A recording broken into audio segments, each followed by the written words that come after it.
भी लड़ने के लिए क्या ढाल दिया जाता है?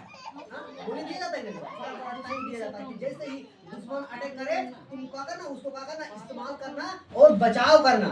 हाँ, तो हम लोग को क्या करना है, लिखता है कि उन सब के साथ विश्वास की ढाल। तो आपको कोई कैसे विश्वास करेगा? आपको कोई कैसे विश्वास करेगा? विश्वास तभी तो करेगा जब आप विश्वास योग्य लोग होंगे। हाँ? अगर कोई आपको कुछ मांग दे तो अगर आपके पास है तो आपको बोलना है कि हाँ मेरे पास है। कोई लोग सोचता है का नहीं, बोल देंगे तो मांग लेगा, है ना, उसके चलते क्या बोलेगा, नहीं मेरे पास नहीं है। तेरे पास मोबाइल है? नहीं मेरे पास नहीं है, ऐसे बोलेगा। और बहुत कुछ बातें है ना, और कुछ भी बातें हैं जो कि रहने के बावजूद भी क्या बोलेगा कि मेरे पास नहीं। और बाद में वही व्यक्ति अगर जान जाएगा कि आपके पास था लेकिन आपने मुझको नहीं दिया, तो फिर क्या हो जाएगा? विश्वास टूट जाएगा। आपको आपके ऊपर विश्वास कोई करेगा, फिर आप जाइएगा इस मसीह के सुसमाचार सुनाने के लिए, तो आपके ऊपर विश्वास करेगा? नहीं करेगा, बोलेगा कि अरे उस दिन तो इसी से तो मांगे थे लेकिन था और बोल दिया कि नहीं है, हम इसका बात कैसे सुनेंगे? तो सबसे पहले आपको विश्वास करना पड़ेगा,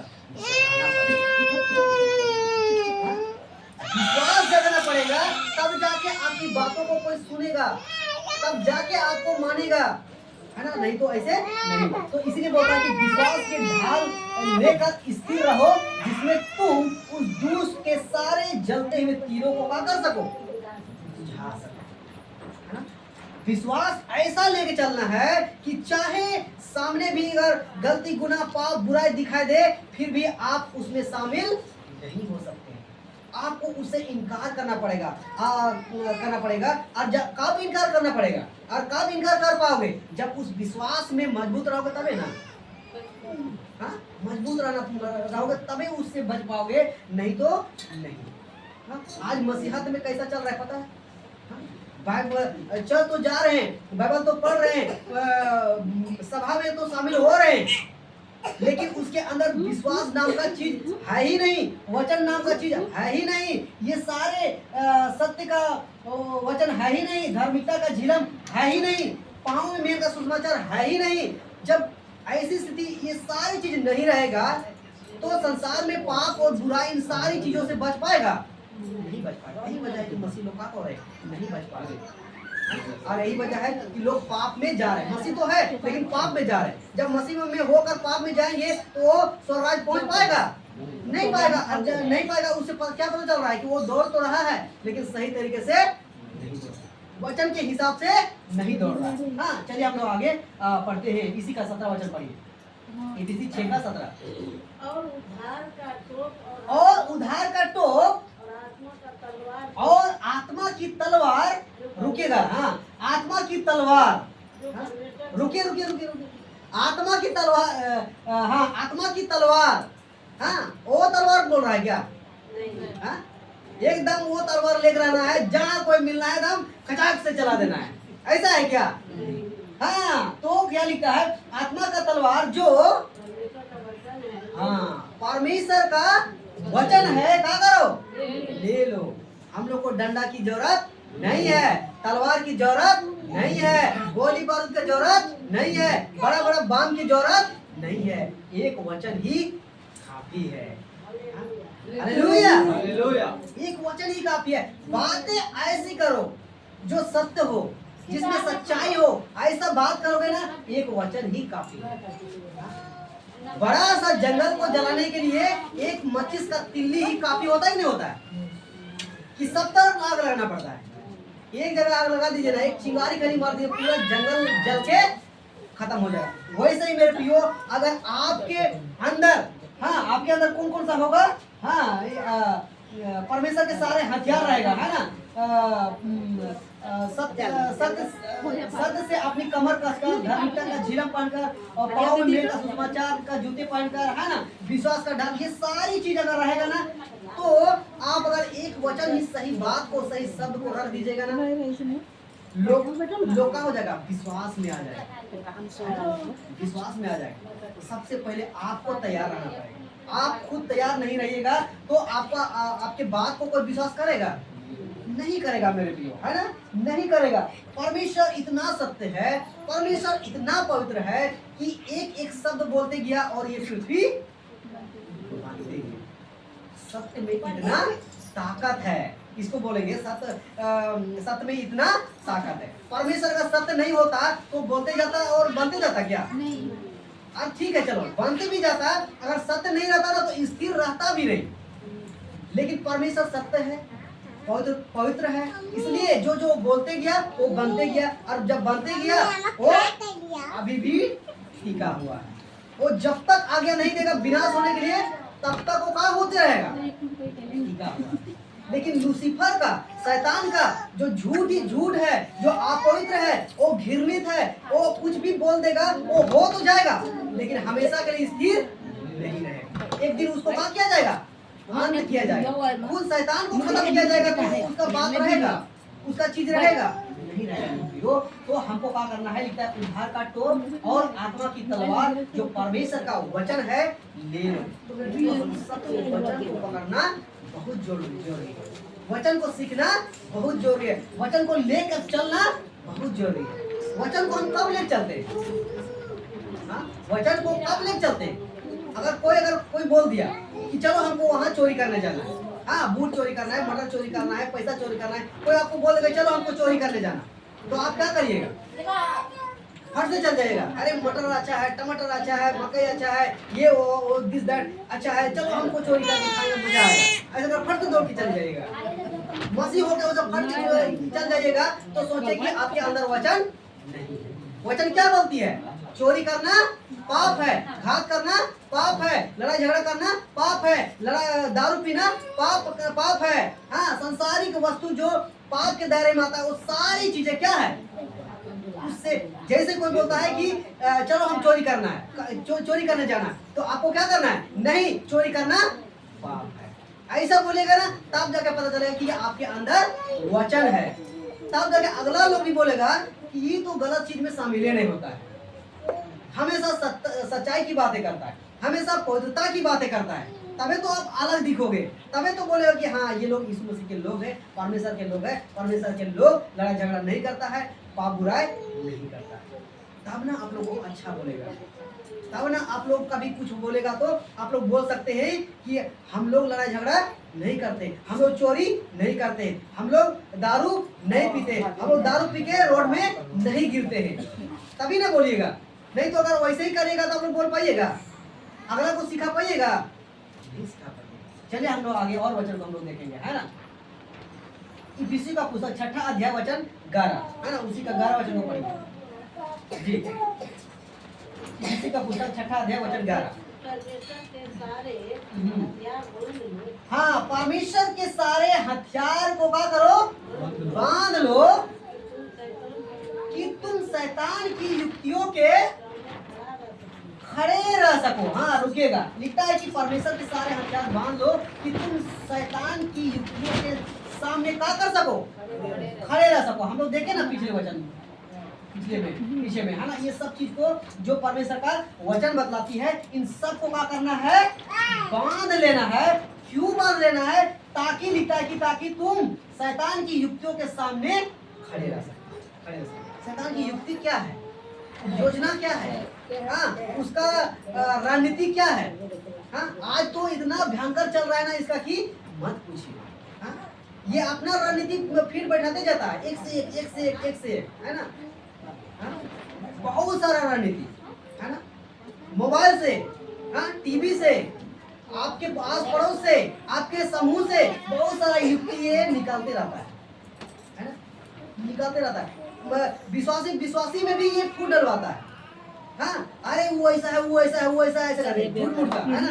और फिर जब ऐसी बातें होता है ना तो फिर दोनों आपसी लड़ता है, जब लड़ता है फिर अलग होता है तो फिर प्रार्थना का जीवन, वचन का जीवन सब कुछ का हो जाता है, खत्म हो जाता है, व्यर्थ हो जाता है। ये अपना युक्ति चलाते रहता है, रणनीति चलाते रहता है। तो जब आप परमेश्वर के सारे हथियार अगर नहीं बांधोगे ना तो ये इसके युक्ति, इसके रणनीति से आप कहाँ हो जाओगे?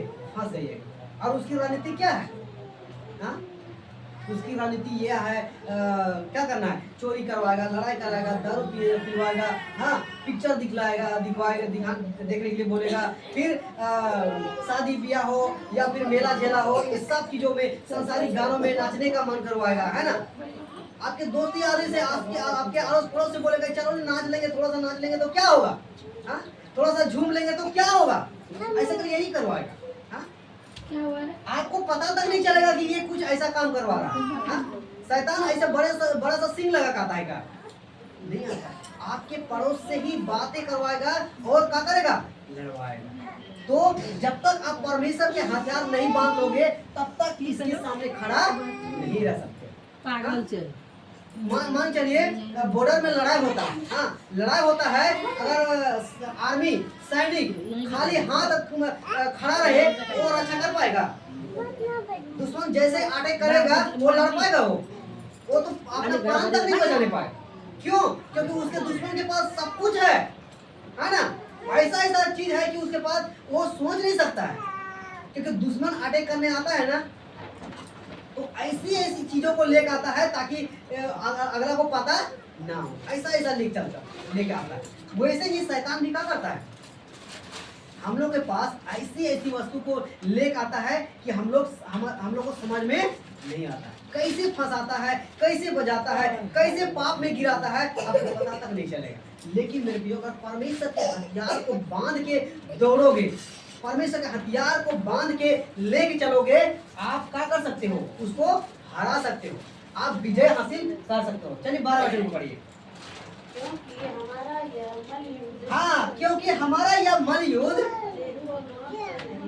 लहू और मांस से नहीं, परंतु प्रधानों से और अधिकारियों से और इस संसार के अंधकार के हाकिमों से और उस दुष्टता की आत्मिक सेनाओं से है जो आकाश में है। बस हो गया, हाँ, जो आकाश में है बोलता है, यहाँ पे नहीं है, इसके ऊपर है ना, इसके ऊपर है। और इसके ऊपर कौन है?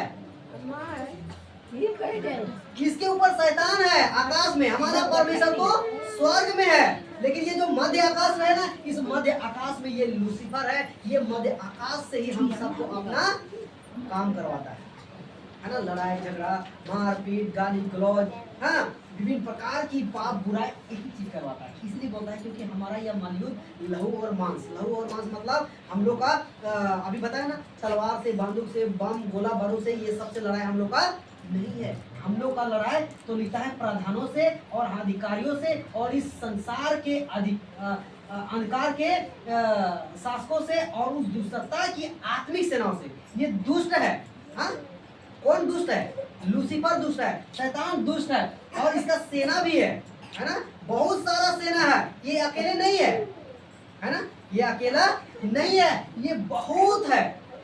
और यही काम करवाता है कि उसको ऐसा कराओ, उसको ऐसा कराओ, वहाँ जगह ऐसा कराओ, उस चर्च में ऐसा कराओ, यही सब कुछ करवाता है, हाँ। तो लिखता है अधिकारियों से और इस संसार के अंधकार के हाकिमों या शासकों से और उस दुष्टता की आत्मिक सेनाओं से है जो आकाश में। हम लोग यहाँ रह रहे ना, इसके ऊपर ये सारा अपना काम करता है। और ये शारीरिक नहीं है, शैतान जो है ना शारीरिक नहीं, अगर शारीरिक होता तो हम लोग क्या करते, देखते। लेकिन ये लोग शारीरिक नहीं है, ये लोग भी आत्मिक है। वो आत्मिक तरीके से बातें करता है, जैसे परमेश्वर हमसे बात करता है ना, वो हमसे फेस टू फेस बात करता है क्या? आत्मिक तरीके से बात करता है। और आत्मिक तरीके से कब बात करता है? वचन से। वचन कौन है? परमेश्वर है, हाँ। यूहन्ना 1:1 पढ़िएगा तो वहां पर क्या लिखता है? हाँ, आदि में वचन था,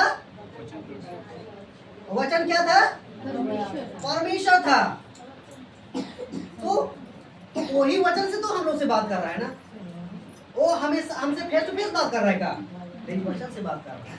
तो ऐसे ही लूसीफर दुष्ट जो है ना, आत्मा है, वो आत्मिक तरीके से लड़ाई करवाएगा आपसे, हाँ। और आपको ऐसा लड़ाई करवाएगा ना कि आपको पता नहीं चलेगा। आपको लगेगा कि हमारा घर के ही लोग लड़ रहा है, आपको पता चलेगा कि पड़ोसी लड़ रहा है, लेकिन वो पड़ोसी आपका घर का लोग नहीं है, वो लूसीफर है, वो शैतान है, वो दुष्ट है, वो वही जो है आपसे क्या करवा रहा है? लड़वा रहा है। तो इसको क्या करना है? समझना है। और आपको ये सारी बातें कब पता चलेगा? जब आप परमेश्वर के सारे हथियार बांध के रहोगे तब, वचन में बने रहोगे तब, वचन में चलोगे तब, परमेश्वर के आज्ञा में चलोगे तब पता चलेगा, ऐसे आपको पता नहीं चलेगा। हाँ, आइए हम लोग आगे पढ़ेंगे वचन को। हाँ, गलतियों का पुस्तक 5वां अध्याय वचन 22 पढ़िए। अभी ये वचन को पढ़ेंगे तब आपको पता चलेगा कि आप मसीह में है कि नहीं, आप मसीह में दौड़ रहे कि नहीं, आप मसीह में आगे बढ़ रहे कि नहीं, आपको ये पता चलेगा। जल्दी से पढ़िएगा। हाँ, गलतियों का पुस्तक 5वां अध्याय वचन 22। हाँ, पर आत्मा का फल प्रेम, आनंद, शांति और धीरज, कृपा, भलाई, हाँ, नम्रता और संयम है। ऐसे कामों के विरोध में कोई भी व्यवस्था नहीं है। हाँ, क्या लिखता है? पर आत्मा का फल, है ना? क्या लिखता है? आत्मा का फल प्रेम, आनंद, शांति, धीरज, कृपा या दया, जो भी है ना, दया, कृपा, भलाई, विश्वास, नम्रता, संयम। एक विश्वासी के जीवन में ये सारी बातें होना चाहिए। हाँ? तब आप एक विश्वासी कहलाइएगा, तब एक आप कहिएगा कि हम क्या कर रहे हैं? परमेश्वर के सारे हथियार बांधे हुए हैं, है ना? सबसे पहले क्या है? प्रेम। आपके अंदर से प्रेम होना चाहिए, प्रेम दिखना चाहिए। हाँ, अगर कोई आपको गाली दे तो आपको फट से गाली नहीं देना है।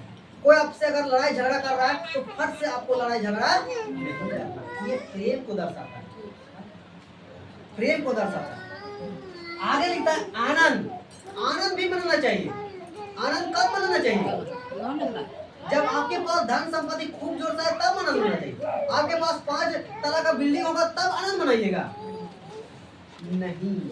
आनंद एक विश्वासी को सबसे पहले प्रेम होना चाहिए उसके अंदर, और उसके पास आनंद भी होना चाहिए। आनंद कब?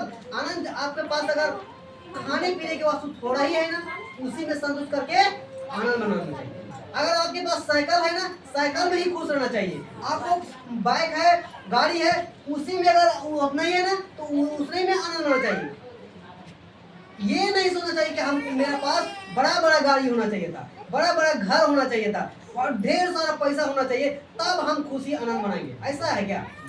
मसीह में ऐसा नहीं है। जिसके पास बंगला, गाड़ी, धन संपत्ति बहुत सारा है वो भी खुश नहीं है, पता है नहीं?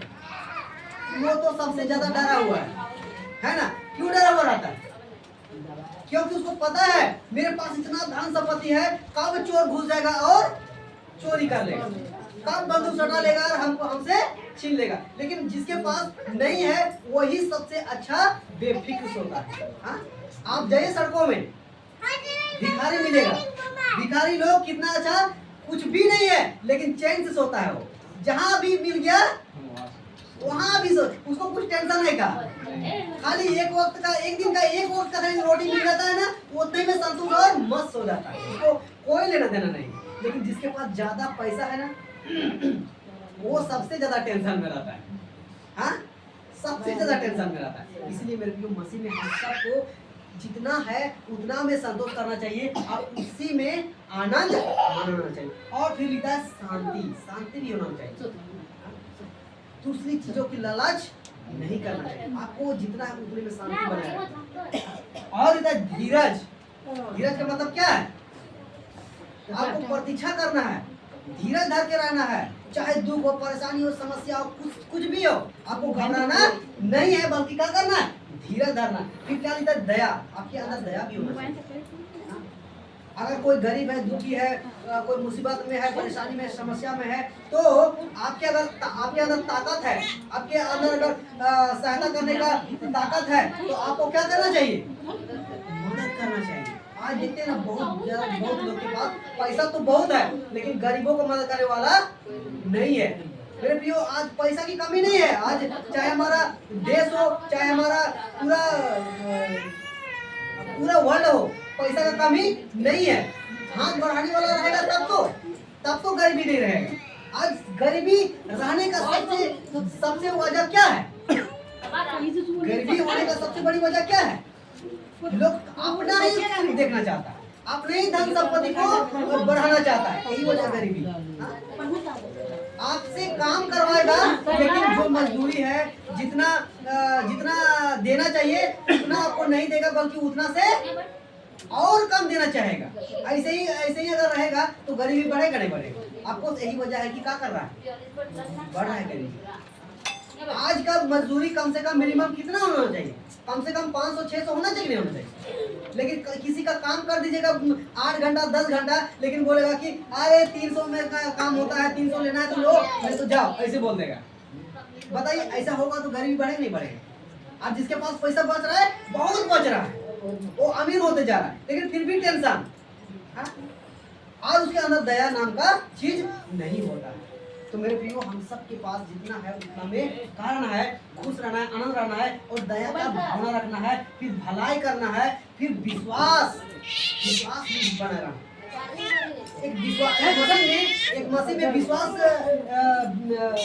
आता है तो विश्वासी कब आता है? वो विश्वास योग्य होता है तब ना, वचन को ले चलता है, एक दूसरे का आदर करता है, इज्जत करता है, सम्मान करता है, तब जाके ना उसको विश्वासी कहते हैं।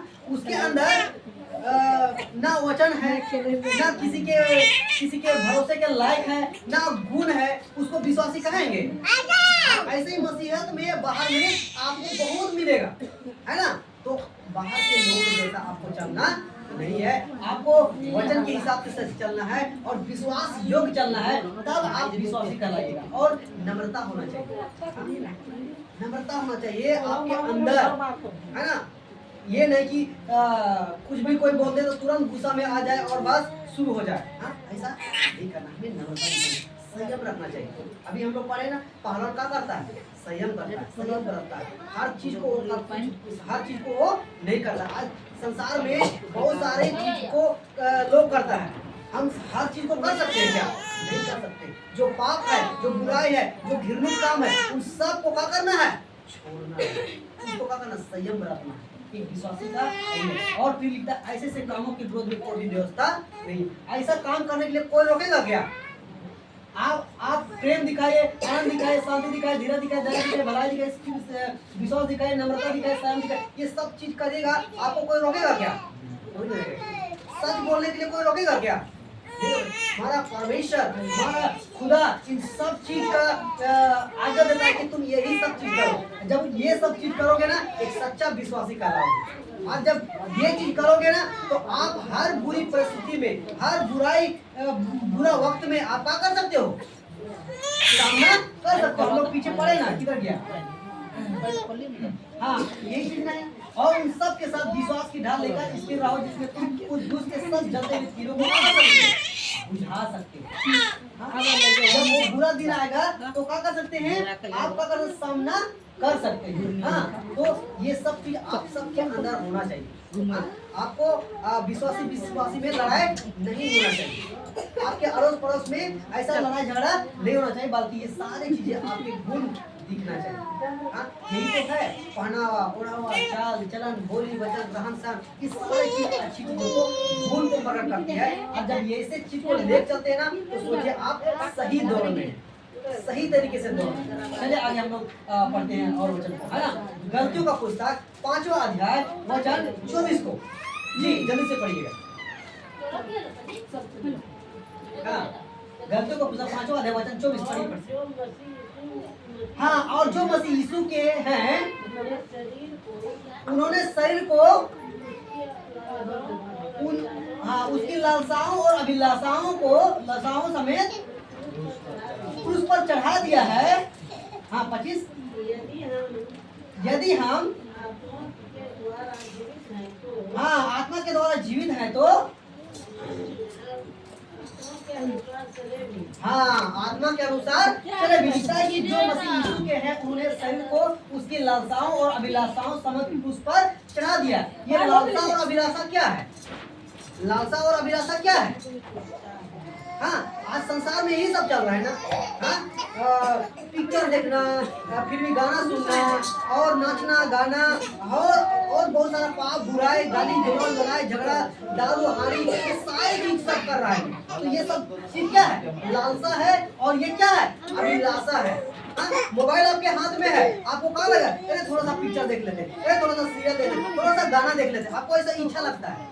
लेकिन इस सबको क्या करना है, ये लालसा है, ये अभिलाषा है, इस सबको क्या करना है।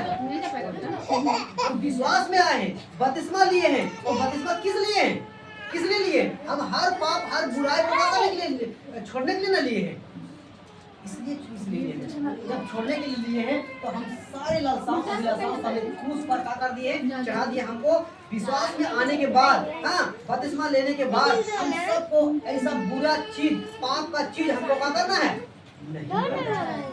हाँ, और यदि हम आत्मा के द्वारा जीवित हैं तो आत्मा के अनुसार चले भी। सोचिए हम लोग शरीर के अनुसार क्या कर चुके हैं, मर चुके हैं। अगर शरीर काम नहीं कर रहे हैं तो शरीर के अनुसार क्या हो चुके हैं, मर चुके हैं। हम लोग क्या है, आत्मा में जीवित है। अगर आत्मा में जीवित है तो आत्मा के अनुसार चलेंगे तब तो। हाँ, संसारिक लोग जैसा दारू हानि पिएंगे, खैनी चूना खाएंगे, गुटखा पिएंगे, गुटखा खाएंगे, बीड़ी पिएंगे, हाँ, लड़ाई झगड़ा करेंगे, पिक्चर देखेंगे, पिक्चर के गाना सुनेंगे, तो हम लोग आत्मिक लोग हैं नहीं। आत्मिक लोग ऐसा नहीं करते। अगर ऐसा गलत काम करते हैं, पाप करते हैं, बुराई करते हैं तो मसीह में सही दौड़ में नहीं है ना, नहीं है। चलिए आगे वचन को देखेंगे। हाँ, रोमियो का पुस्तक 12 अध्याय वचन 2 को पढ़ेंगे जल्दी से जी। रोमियो का पुस्तक 12 अध्याय वचन 2। हाँ, रोमियो का पुस्तक 12 अध्याय वचन 2। इस संसार के सदृश न बनो। हाँ, इस संसार के सादृश्य ना बनो, तुम्हारे मन के तुम्हारे मन के नए हो जाने से तुम्हारा चाल चलन भी, हाँ, तुम्हारा चाल चलन भी बदलता जाए, जाए, जिससे तुम परमेश्वर की भली और भौती और सिद्ध इच्छा अनुभव से क्या करने जाओ, मालूम करने जाओ। इस संसार के सादृश्य, इस संसार के सादृश्य मतलब बाहर के लोग, आप विश्वासी लोग, संसारिक लोग कैसे चलते हैं, जैसे बाहर में चल रहा है वैसे नहीं चल रहा है। तो जैसे बाहर के लोग चल रहा है उसके जैसा हम लोग को नहीं चलना है क्या। वचन कहता है इस संसार के सादृश्य ना बनो, परंतु तुम्हारी बुद्धि के नए हो जाने से तुम्हारा क्या होना चाहिए, चाल चलन बदलता जाना चाहिए। हम मसीह में आए हैं तो नए हुए कि नहीं हुए, नहीं हुए। पहला कोरिन्थी 5:17 है, जो मसीह में कौन है, जो मसीह में है वह क्या है, नई सृष्टि है, पुरानी बातें बीत गई है, देखो सब बातें क्या हो गई है, नहीं हो गई। मतलब क्या है, हम जब तक विश्वास नहीं किए थे, बपतिस्मा नहीं लिए थे, तब तक हम क्या कर रहे थे, हम अविश्वासी थे, संसारिक थे, और संसारिक जैसा काम कर रहे थे, लड़ाई झगड़ा कर रहे थे, बीड़ी सिगरेट पी रहे थे, और बहुत सारा पाप बुराई कर रहे थे। लेकिन जब जैसे ही मसीह में आए क्या हो गया, मसीह में आ गए तो सब कुछ छोड़ दिए, नहीं छोड़ दिए, छोड़ दिए हैं तो हमको हमेशा नहीं छोड़ देना है, हमेशा को छोड़ देना है। ये नहीं कि मसीह में आके भी लड़ाई झगड़ा करना है, मसीह में आके भी निंदा शिकायत करना है, मसीह में आके बहुत सारे ये चीज को करना है, वो सबको क्या करना है, नहीं करना है। हम सबको क्या करना है, चाल चलन में क्या करना है, बदलना है, बदलते जाना है, और जिससे तुम परमेश्वर की भावी और भावी और सिद्ध इच्छा अनुभव से क्या करना है, मालूम करने जाना है। अब जितना सच्चाई में चलेगा, जितना पवित्रता में चलेगा, उतना आपको परमेश्वर को, उतना ही आपको आप क्या करते जाएगा, परमेश्वर को जानते जाइएगा, अनुभव करते जाइएगा। और वचन को पढ़ेंगे दूसरा उनके 6 अध्याय 14 को पढ़ेंगे, जल्द से पढ़िएगा। हाँ, दूसरा उनके 6 अध्याय वचन 14।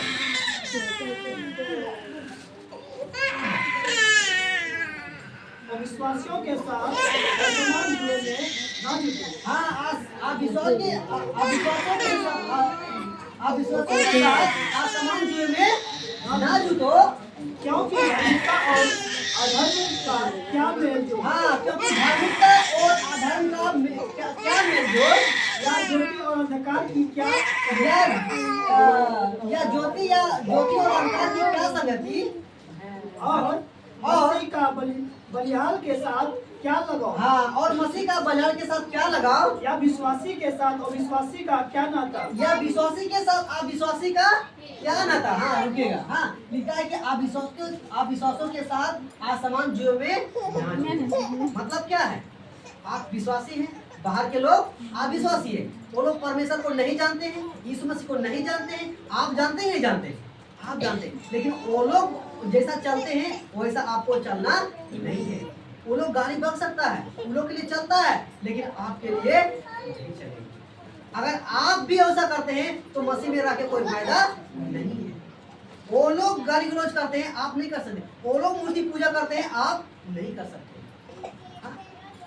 आप दोनों चीज एक साथ नहीं कर सकते। आधा उधर जब पूजा पाठ का समय आएगा तो पूजा पाठ भी करेंगे, इधर चर्च का समय आएगा तो चर्च भी करेंगे, ऐसा दोनों चीज एक साथ करेंगे तो बोलता है कि कोई फायदा नहीं है। इसी को लिखता है आप विश्वास के साथ असमंजस में ना जुटो, क्योंकि धार्मिकता और अधर्म का क्या बोल जो और ज्योति और अंधकार की क्या संगति। अभी देखिए यहाँ लाइट है, लाइट जला हुआ है तो यहाँ अंधकार है क्या? नहीं है। लेकिन जैसे ही अगर लाइट को ऑफ कर देंगे यहाँ कहाँ आ जाएगा? अंधकार आ जाएगा। जब अंधकार आएगा तो लाइट अपने आप आ जाएगा क्या? नहीं आ जाएगा। वैसे अगर आप मसीह है तो मसीह जैसा आपको चलना पड़ेगा, आप विश्वासी के जैसा नहीं चलना पड़ेगा। एक साथ आप काम नहीं कर सकते, सही काम कर सकते हैं लेकिन गलत काम आप नहीं कर सकते, है ना। और अधिकतर आपको देखने को मिलेगा कि आप विश्वासी लोग, संसारिक लोग आपको गलत काम ही करते नजर आए। हाँ, चलते फिरते उठते बैठते सोते आपको गलत ही करते आपको मिले। लेकिन मसीह में है, आपको मसीह में ऐसा स्वभाव नहीं देता है, आपको ऐसा काम को नहीं करना है। हाँ, और मसीह का भजन के साथ क्या लगा, या विश्वासी के साथ आप विश्वासी का क्या नाता। मेरे प्रियो ऐसे इसलिए ना बहुत सारे लोग बोलते हैं ना कि मसीह बन गया है तो हम लोग के साथ रिश्ता नाता तोड़ दिया है। हम लोग रिश्ता नाता नहीं तोड़े हैं, हम लोग को काम के क्षेत्र में तोड़े। उठ बैठ सकते हैं हम लोग नाता रिश्ता के साथ, लेकिन हम लोग उन लोग के जैसा काम नहीं कर सकते। उन लोग बोलेगा कि मूर्ति पूजा करता हूं, तो क्या मूर्ति पूजा कर सकते हैं? मूर्ति पूजा क्या है? गलत है मेरे। वो परमेश्वर है ही नहीं था, उसको क्यों हम पूजा करें? हाँ, और अभी लिखा 16 वचन को पढ़िएगा। और मूर्तियों के साथ आ गया, मूर्तों के साथ परमेश्वर के मंदिर का क्या संबंध? क्योंकि हम तो जीवित परमेश्वर के मंदिर है, जीवते परमेश्वर के मंदिर है। जैसा परमेश्वर ने कहा है, मैं उनमें बसूंगा और उसमें चला फिरा करूंगा और मैं उनका परमेश्वर हूँगा और वे मेरे लोग होंगे। बोलता है हम लोग क्या है मेरे प्रियो? हम लोग परमेश्वर के मंदिर है। पहला कुरिन्थियों 3 अध्याय वचन 16, पहला कुरिन्थियों 3 अध्याय वचन 19 मत निकालिएगा, हम बता रहे हैं। ये 2 वचन में आपको मिलेगा कि क्या तुम नहीं जानते हो कि तुम परमेश्वर के मंदिर हो। ऐसा जब हम लोग विश्वासी बन जाते हैं ना तो हम लोग परमेश्वर का खुद बन जाते हैं। आपको दूसरे मंदिर में आपको जाने की जरूरत नहीं है, परमेश्वर खुद आपके अंदर बस जाता है। कब बसता है? कब बसता है? जब ये सारी बातें आपके जीवन में रहता है तो सोचें कि परमेश्वर आपके अंदर वास करता है ना, वास करता है। नहीं लेके आना, बाहर में घर में करना, घर में कोई नहीं है, चला बंद है। हाँ, तो वास करता है। तो हम लोग क्या है? जीवते परमेश्वर के मंदिर है। यही वजह है ना कि हम लोग मंदिर मस्जिद चर्च के पीछे भागते नहीं है। और खासकर मसीह मतलब के प्लेटफॉर्म से जो आप लोग यहाँ हर दिशा को लेके चल रहे वे लोग, बाहर के लोग क्या करते हैं? उन लोग को सोचता है कि बड़ा सा चर्च होगा, वहीं जाएंगे तभी हमारा प्रार्थना सुनी जाएगी, है कि नहीं? तभी तो उन लोग चर्च के पीछे भागता है। हम लोग चर्च के पीछे नहीं भागते। हम लोग अगर पेड़ के पीछे नीचे भी आराधना कर लेंगे ना तो भी परमेश्वर सुनेगा। यहाँ घर है, चर्च है क्या? ये चर्च तो आप और हम है मेरे प्रियो, कलीसिया आप और हम है।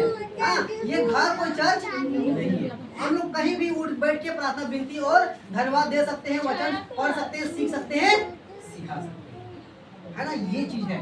तो लिखता है कि कहा है मैं उन्हें बसूंगा और उन्हें चला फिरा करूंगा और मैं उनका परमेश्वर होऊंगा और वे मेरे लोग हैं। आप जब सच्चाई में चलेगा, पवित्रता में चलेगा, तब परमेश्वर आपके द्वारा आपके साथ चलेगा। हाँ, और आगे पढ़ेंगे इसी का 17 आगे। हाँ, पहला कुरिन्थियों छठा अध्याय वचन 17।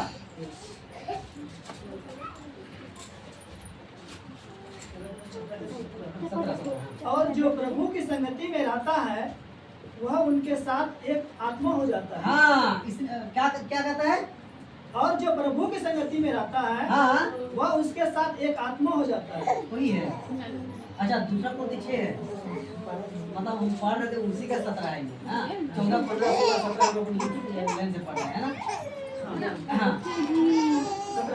इसलिए प्रभु कहता है इसलिए प्रभु कहता है उनके बीच से निकलो, और है ना? अलग रहो। हाँ, और क्या रहो? अलग रहो और अशुद्ध वस्तु को मत छुओ। और अशुद्ध वस्तु को मत छुओ, तो मैं तुम्हें ग्रहण करूंगा। तो मैं तुम्हें क्या करूंगा? ग्रहण करूंगा। बोलता है जिससे प्रभु कहता है उनके बीच से निकलो। तो हम लोग को संसारिक के बीच से क्या करना है? निकलना है, उसमें और घुसना नहीं है। जब हम मूर्ति पूजा से बाहर निकले तो हम फिर घुसे क्या? नहीं घुसे। इसलिए तो बोलता है प्रभु कहता है उनके बीच से निकलो और क्या करो? अलग रहो। अलग रहने का मतलब है घर छोड़ दे क्या? अलग अलग मतलब घर छोड़ना नहीं है मेरे प्रियो।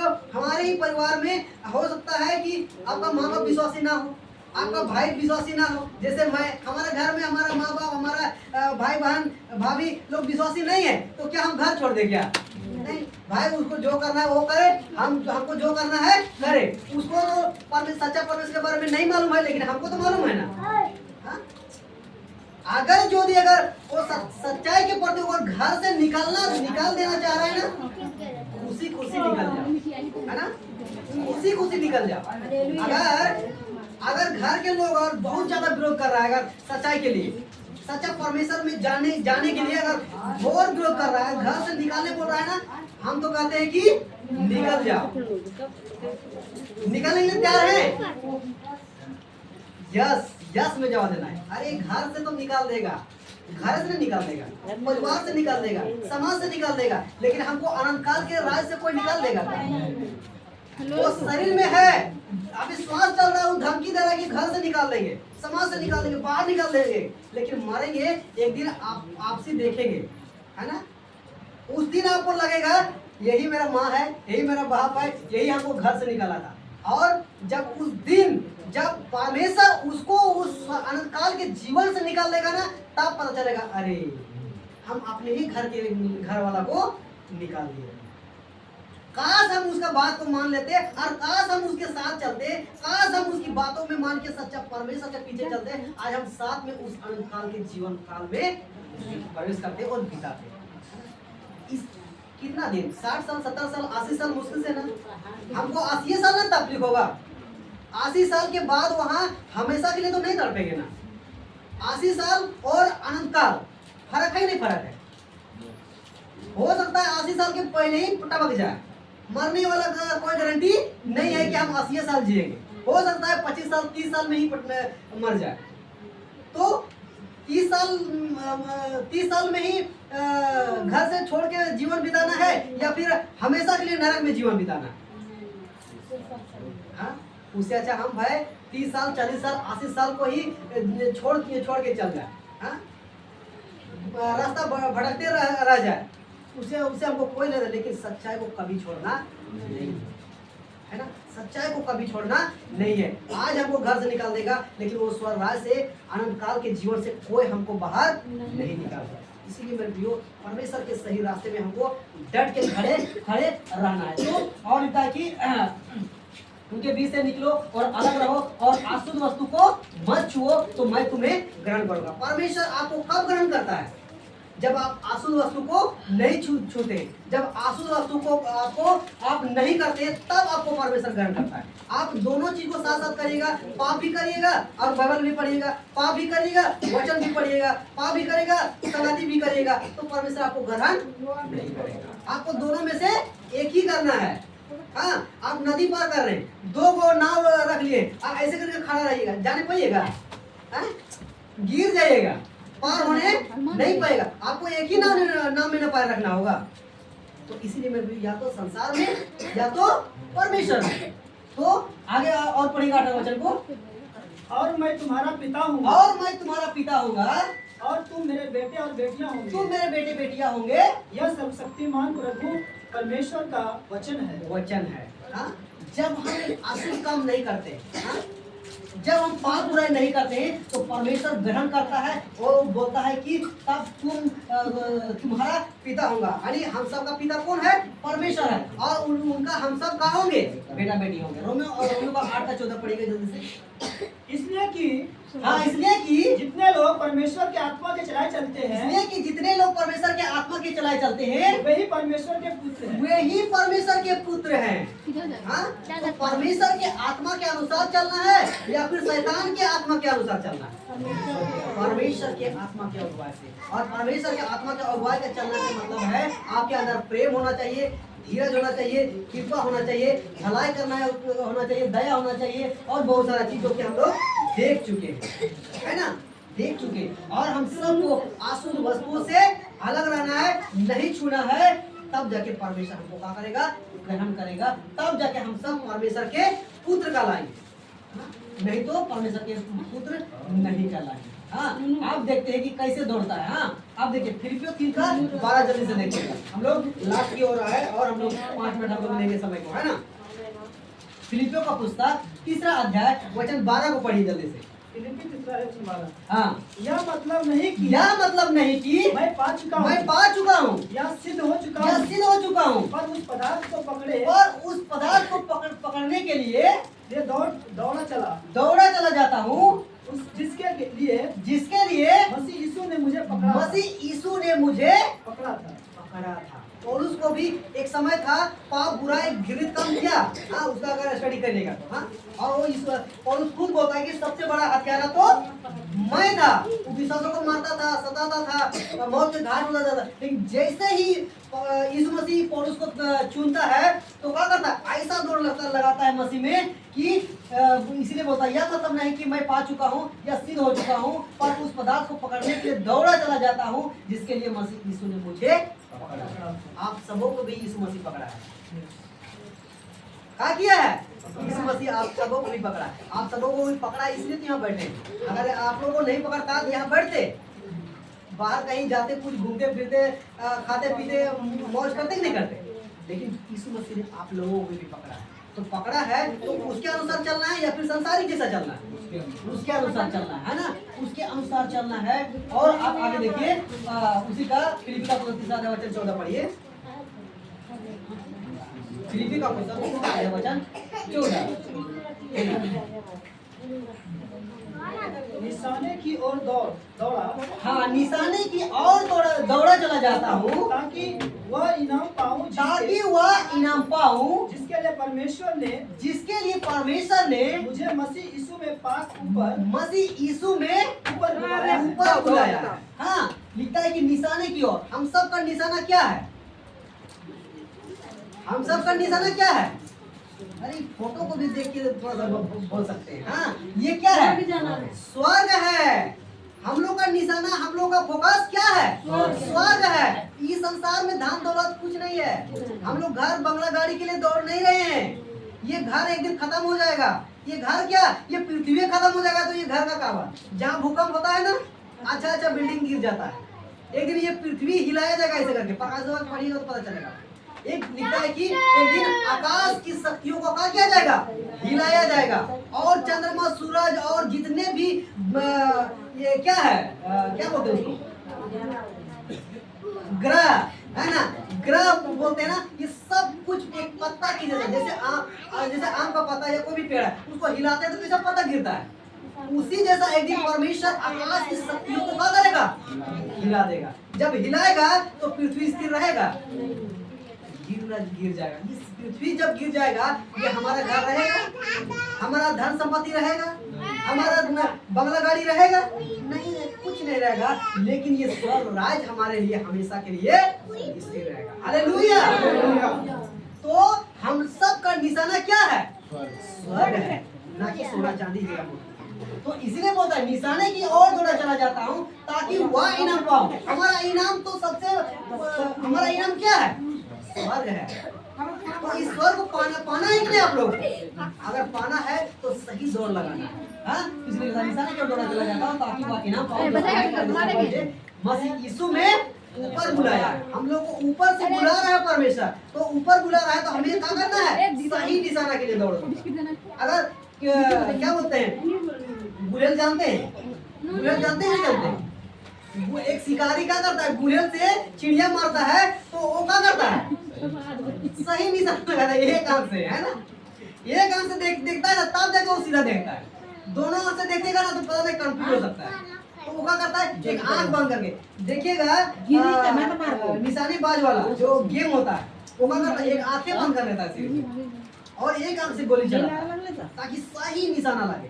तो हम सबको भी एक रास्ता ना अपनाना है, दो रास्ता अपनाना नहीं है। भले दो पैर है, भले दो आंख है, लेकिन निशाना एक लगाना है, दो नहीं लगाना है। दो लगाइएगा चूक जाइएगा, और आपको ना इधर का मिलेगा ना उधर का मिलेगा, दोनों में चले। तो हमको क्या करना है, निशाना एक ही लगाना है। जब एक ही निशाना लगा के दौड़ेंगे, हम सबको इनाम हमको क्या मिलेगा, मिल जाए। हाँ, इब्रानियों का पुस्तक 12 अध्याय वचन 1 को पढ़िए जल्दी से। इब्रानियों का पुस्तक 12 अध्याय वचन 1। इस कारण जबकि गवाहों की ऐसा बड़ा बादल, हाँ, इस कारण जबकि गवाहों का ऐसा बड़ा बादल हमको घेरे हुए हैं तो आओ हर एक रोकने वाली वस्तु और उलझाने वाले पाप को दूर करके वह दौड़ जिसमें हमें दौड़ना है धीरज से दौड़े। हाँ, लिखता है कि हर एक रोकने वाले वस्तु और उलझाने वाले पाप को दूर करके वह दौड़ दौड़े जिसमें हमें दौड़ना चाहिए। क्या करना चाहिए, धीरज से दौड़ना। हाँ, ये रोकने वाली वस्तु आखिर कौन है, इसको हम लोग जान के क्या करेंगे, फिनिश करेंगे। आइए हम लोग पढ़ते हैं। हाँ, प्रकाशित वाक्य 21 अध्याय वचन 27 को पढ़िए। प्रकाशित वाक्य 21 अध्याय वचन 27 को पढ़िए। परंतु उसमें कोई अपवित्र वस्तु, हाँ, परंतु उसमें कोई अपवित्र वस्तु या घृणित काम करने वाला या झूठ करने वाला किसी रीति से प्रवेश न करेगा, और केवल वही लोग जिसके नाम मेमने के जीवन के पुस्तक में लिखे हुए हैं। तो ये क्या है, रोकने वाली अपवित्र वस्तु है। कौन कौन सा लिखता है कि घृणित काम करने वाला या झूठ करने वाला किसी रीति से प्रवेश ना करेगा, परंतु केवल वे लोग जिनके नाम मेमने के जीवन के पुस्तक में लिखे हुए हैं। तो अगर आप घृणित काम करेंगे, झूठ करने वाला काम करेंगे, तो आपका नाम परमेश्वर के यीशु मसीह के जीवन के पुस्तक में नाम नहीं रहेगा और ना ही उसमें प्रवेश करने पाएगा। लास्ट स्लाइड शायद है, हम इसको पढ़ के या समझ के हम लोग क्या करेंगे, फिनिश करेंगे इसी का। हाँ, प्रकाशित वाक्य 21 अध्याय वचन 8 को पढ़िएगा। आपको घृणित वस्तु या रोकने वाली वस्तु या अनंत काल के जीवन में प्रवेश करने से रोकने वाला वस्तु कौन कौन चीज है, इसको देखेंगे। हाँ, पढ़िए। परंतु डरपोक को और अविश्वासियों घिनौनों हत्यारों व्यभिचारियों दोनों मूर्ति पूजकों और सब झूठों का भाग उस झील में मिलेगा जो आग और गंधक से जलती रहती है या दूसरी मृत्यु है। हाँ? देख लेना क्या क्या है, ये सब रोकने वाली वस्तु है। हाँ, क्या क्या है एक एक करके हम लोग जाते हैं। हाँ, डरपोक। हाँ, अगर आप डरपोक है ना, आपको स्वर्गराज से जाने के लिए यही डर आपको रोक के रखेगा, आपको स्वर्गराज नहीं पहुंचने देगा। कौन सा डर? हाँ? कोई पूछेगा आप यीशु मसीह को मानते हो, बोलेगा नहीं। अगर अभी बोलेगा ना हमको तो मार करेगा, हमको तो भगा देगा, हाँ, तो डरेगा, बोलेगा नहीं हम तो नहीं मानेंगे, हम तो नहीं मानते। योदा स्कृति क्या बोला था? सॉरी कौन था? पतरस था। सोचिए पतरस ऐसा व्यक्ति, जब वो आग से गाना था ना तो क्या बोलता है, ये व्यक्ति तो वही है ना जो यीशु मसीह साथ रहता था। क्या बोलता है, अरे उसको तो हम तो जानते नहीं है। सोचिए ऐसा माहौल, हाँ? सोचिए पतरस ऐसा व्यक्ति बोल सकता है, आप लोग पता नहीं क्या हो सकती, लेकिन बाद में जब उसको पता चलता है ना तो बहुत जोर होता है ना, बहुत रोता है, बहुत आंसू बहाता है, तब जाके उसको पछताव आता है और पछताव करता है, तब जाके यीशु मसीह फिर उसको क्या करता है, सेवा में इस्तेमाल करता है। मेरे प्रियो, हम सबको डर को नहीं बनना, डर के जीना नहीं है। मसीह जीना डर का जीवन नहीं है। आज मरना कल मरना, मरना तो है ही है। अगर मरे तो प्रभु में मरे, जिए तो प्रभु में जिए, तभी कुछ मिलेगा, नहीं तो कुछ नहीं मिलेगा, है ना। तो हमको डरपोक वाला जीवन नहीं जीना है। आगे लिखता है अविश्वासी वाला जीवन नहीं जीना है। हाँ, विश्वासी और अविश्वासी हम तो पहले बता चुके हैं। विश्वासी किसको बोलते हैं और अविश्वासी किसे बोलते हैं। तो अविश्वासी वाला जीवन नहीं जीना है। अविश्वासी कब कहलाता है, बाइबल तो पढ़ रहा है, प्रार्थना तो कर रहा है, वचन तो पढ़ रहा है, चल तो जा रहा है, लेकिन बाइबल के अनुसार चल नहीं रहा है। बाइबल के अनुसार अगर चल नहीं रहा है वो किसमें गिनती आता है, अविश्वासी में गिनती आता है। घिनौना काम जानते हैं क्या क्या है। हाँ? अगर गिनती गिनाएंगे तो अभी बहुत लंबा चौड़ा लिस्ट हो जाएगा, उसमें गिनती में शामिल होता है घिनौना काम। हाँ? गाली गलौज, नशापान, दारू पीना, सिगरेट पीना, गुटखा खाना, लड़ाई झगड़ा करना, बहुत सारा ऐसे घिनौना काम होता है। वो क्या होता है, वो घिनौना ऐसे घिनौना काम क्या कर सकता है, आपको स्वर्ग राज्य जाने से रोक सकता है। और हत्या तो बहुत ध्यान रखिए, हम सबको परमेश्वर आज्ञा दिया है कि लहू किसी दूसरे को लहू बहाना नहीं है। हाँ, और लिखा है व्यभिचार। आज व्यभिचार इस संसार में, पूरे वर्ल्ड में चरम सीमा पे है ना। व्यभिचार क्या है, आज चरम सीमा पे है। आज अच्छे लोग क्या हो जाता है, इस व्यभिचार में गिर जाता है। मेरे प्रियो, ये व्यभिचार आपको स्वर्ग राज्य से जाने से आपको रोक सकता है। और लिखा है टोना, है ना, जादू टोना इधर होता है कि नहीं होता है, हर जगह। हम बात कर रहे हैं मसीहत में, सांसारिक लोग, अविश्वासी लोग तो आपको करेगा जादू टोना नहीं करेगा तो उसका जीवन ही नहीं चलेगा। वो लोग, उन लोगों को शांति नहीं मिलेगा, सुकून नहीं मिलेगा। लेकिन मसीह में हो के भी जादू टोना ऐसा नहीं होता है, बहुत अच्छा बात है। हाँ, इसके लिए ताली भी बजा सकते हैं। हाँ, इसके लिए ताली बजा सकते हैं। शुक्र है कि ऐसा नहीं होता है, लेकिन बाहर में ऐसा चल रहा है। किसको बोलेंगे जादू टोना, मसीह में जो लोग तेल, पानी, रुमाल, हाँ, ये चीज करता है, माला, हाँ, व्हाइट कपड़ा पहन के, ये सब जादू टोना में आता है। हाँ? आपको तेल पानी में विश्वास है कि वचन में विश्वास है, वचन में। जब वचन में विश्वास है, यीशु मसीह में विश्वास है, तेल पानी क्या है, हाँ, वो तो नॉर्मल है। लेकिन आज क्या करता है, वो पानी छिड़काता है कि शुद्ध हो जाए। अगर पानी से अगर शुद्ध होता तो हम लोग इतना बड़ा गुनहगार व्यक्ति होते ही नहीं। आज इतना बड़ा संसार पाप की गिनती में आता ही नहीं। हाँ? अभी एक कड़ी आगे बोल देंगे ना तो बहुत आगे बढ़ जाएगा। हाँ, खैर हम बोल सकते हैं ना, कुछ दिन पहले ही चल रहा था कि नहीं, आप ही लोग का पड़ोस में, समझ रहे हैं बात को। हाँ? बहुत जोर से चला। हाँ? पानी से अगर हम लोग शुद्ध होते तो आज लोग इतना पापी होता ही नहीं। हाँ? इतना घृणित काम होता ही नहीं। तो पानी पवित्र नहीं है, हमारा परमेश्वर पवित्र है। परमेश्वर में विश्वास करना है, परमेश्वर के वचन में विश्वास करना है। तो टोना वो चीज में आता है ना, तेल, पानी, रुमाल, है ना, ये सब तंत्र मंत्र में बोलता है ना कि पानी को प्रार्थना करके अगर पियोगे तो क्या होगा, तुमको कोई चीज कुछ नहीं होगा। हाँ, प्रार्थना करके तेल लगाओगे तो तुमको आशीष मिलेगा। अगर तेल से ही आशीष मिलने लगेगा तो तब तो परमेश्वर की जरूरत है नहीं। हाँ? भाई तेल मालिश करोगे ना तो थोड़ा देर के लिए सुकून मिलेगा, लेकिन फिर वही हालत होगा। हाँ, और आगे हम लोग बढ़ते हैं, मूर्ति पूजा। संसारी लोग मूर्ति पूजा तो कर रहा है, लेकिन मसीहात में भी मूर्ति पूजा हो रहा है। हाँ, जानते हैं कैसे मूर्ति पूजा होता है। बहुत जगह आप लोग देखेंगे, मरियम का मूर्ति बना के पूजा कर रहा है, कोई यीशु मसीह का मूर्ति बना के पूजा कर रहा है, कोई क्रूस बना के मूर्ति पूजा कर रहा है, कोई अपना फादर को पूजा कर रहा है। हाँ, पापा बोलता है। रंजित को भी बोलते हैं क्या आप लोग, रविंदर जी को भी बोलते हैं क्या, अरे आप लोग आदमी पिता है ना, आप लोग को वचन सिखाता है, आप लोग को आदमी पिता है, आप लोग पापा नहीं बोलते हैं। हाँ? नहीं बोलना है, ये गलत है। अगर जब ऐसा करते हैं ये क्या आता है, मूर्ति पूजा में आता है।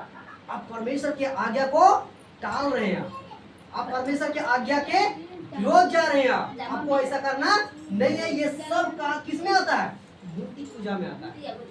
हाँ, तो ना मरियम को, ना यीशु को, ना क्रूस को, ना आपके चर्च के पास्टर को हमको पूजा पाठ कोई चीज भी करने की आवश्यकता नहीं है। ना गले में रोजरी भी पहनना नहीं, ये मूर्ति पूजा में आता है। और ये सब चीज करोगे ना तो आपको स्वर्ग जाने से रोक सकती है। और सब झूठों का भाग उस झील में मिलेगा जो आग और गंधक से जलती रहती है या दूसरी मिट्टी। और अगर ये सब चीज करते हैं ना, आपको स्वर्ग तो नहीं मिलेगा, साथ में एक बड़ा सा तोहफा मिलेगा। क्या तोहफा मिलेगा, नरक का। क्या आप लोग नरक जाने के लिए तैयार हैं? नहीं, उसकी तैयारी कतई नहीं करना है। उसकी तैयारी मतलब ये सारा चीज हरकत नहीं करना है। जब ये चीज नहीं करोगे तो आपको दूसरी मृत्यु देखना नहीं पड़ेगा। पहला मृत्यु तो फिक्स है, पहला मृत्यु तो तय है, क्योंकि हम लोगों से अच्छे लोग चला गया है, तो हम लोग को एक पहला मृत्यु तो मरना ही है। और मरने का पीछे रीजन ये है कि हमारा पहला बाप पाप कर दिया, इसके लिए मरना पड़ता है। हम लोग पहला बाप कौन है, आदम है, शैतान नहीं है। शैतान कहाँ है, शैतान बाप पुत्र है। पहला बाप कौन है, आदम है। आदम पाप किया ना, उसी की वजह से हम लोग को ये शरीर में भी मरना पड़ा। अगर आदम पाप नहीं करता ना, हम लोग पैदा होके मरते ही नहीं। सोचे तब तो अलग ही दुनिया होता है ना। लेकिन खैर पाप कर दिया तो कर दिया, अब मरेंगे तो मरेंगे। लेकिन हम लोग का दूसरा मौका है स्वर्ग राज्य में आनंद काल का जीवन बिताने के लिए। तो हमको उसको कभी भी मौका को गंवाना नहीं है, और अच्छे से दौड़ लगाना है, अच्छे से जीत हासिल करना है, अच्छे से विजय हासिल करना है, और उस आनंद काल के जीवन में प्रवेश करना है। हालेलुया। आज के मैसेज को आप लोग सुने होंगे, समझे होंगे कि हम सबको मसीह जीवन क्या है, मसीह जीवन में कैसे दौड़ना है ना। हमको एक नाम में दौड़ना है या दो नाम में दौड़ना है। हाँ? हम सबको संसारिक जैसा जीवन जीना है या आत्मिक जैसा जीवन जीना है। तो हम सबको इस चीज को सीखना है, समझना है, और सीखे होंगे। ऑफकोर्स आप लोग ये सारे वचन को आप सब फिर से आप लोग पढ़िएगा, सीखिएगा, और वैसा जीवन व्यतीत करिएगा और मजबूत होइएगा। हाँ, सीखिए, सिखाइए, दो काम में लगे रहिए और परमेश्वर राज्य में आगे बढ़िए। तो बहुत बहुत धन्यवाद। इस घड़ी हम लोग प्रार्थना करते हैं और परमेश्वर के हाथ में सौंपते हैं, और हम लोग फिर आगे बढ़ते हैं। आइए हम लोग दुआ करेंगे। आप लोग खड़ा हो सकते हैं और हम लोग प्रार्थना करते हैं। थैंक यू, धन्यवाद, थैंक यू, धन्यवाद महान परमेश्वर पिता। तेरी स्तुति, तेरी महिमा, तेरी बड़ाई, तेरी प्रशंसा करते इस घड़ी पिता। तेरी महिमा करते हैं पिता, क्योंकि हम इस जगह पे खड़ा होने के लिए, बैठने के लिए, सुनने के लिए, समझने के लिए तूने सहायता और मदद किया है पिता। हम धन्यवाद। ऐसे वचन पिता, आज जो मसीहत क्या है और मसीह कैसे दौड़ना है पिता, इन सारी बातों से जो आपका वचन है उसे हम सबको सीखने के लिए सहायता और मदद किया पिता। हम धन्यवाद। ऐसे ही हम सबको और आगे बढ़ने के लिए, और आगे दौड़ने के लिए, और सही तरीके से दौड़ने के लिए सहायता और मदद किया पिता। यहाँ के जितने विश्वासी लोग हैं, जितने लोग हैं पाए जाते हैं पिता, इन सब की बुद्धि ज्ञान समझ को खोल, और इन सबको मसीह दौड़ में अच्छे से दौड़ने के लिए सहायता और मदद कर पिता, और इसको मजबूत कर पिता। और यहाँ के लीडर को भी तेरे हाथ में सौंपते हैं, इन सबको ऐसे मजबूती के साथ सिखाने के लिए तू सहायता और मदद कर पिता, कि ये जितने सारे विश्वासी जन पाए जाते हैं सही दौड़ने पाए, और जिस इनाम के लिए दौड़ रहे हैं पिता, उस इनाम को प्राप्त करने पाए पिता। ऐसा हम सब दुआ करते हैं, और इन सबको इस्तेमाल कर, और इन सबको अपने काम के लिए पिता उपयोग में ला पिता, और इन सब के द्वारा और आत्माओं को बचाने के लिए तू सहायता और मदद कर पिता। आगे हर भाव को तेरे हाथ में सौंपते हैं, और पिता परमेश्वर आगे ले चल और अगुवाई करते हैं। सारी आदर महिमा देते हैं। छोटी दुआ प्रभु यीशु मसीह के नाम से मानते हैं, सुनो 10 सेकंड। आमीन। तो आगे भाव को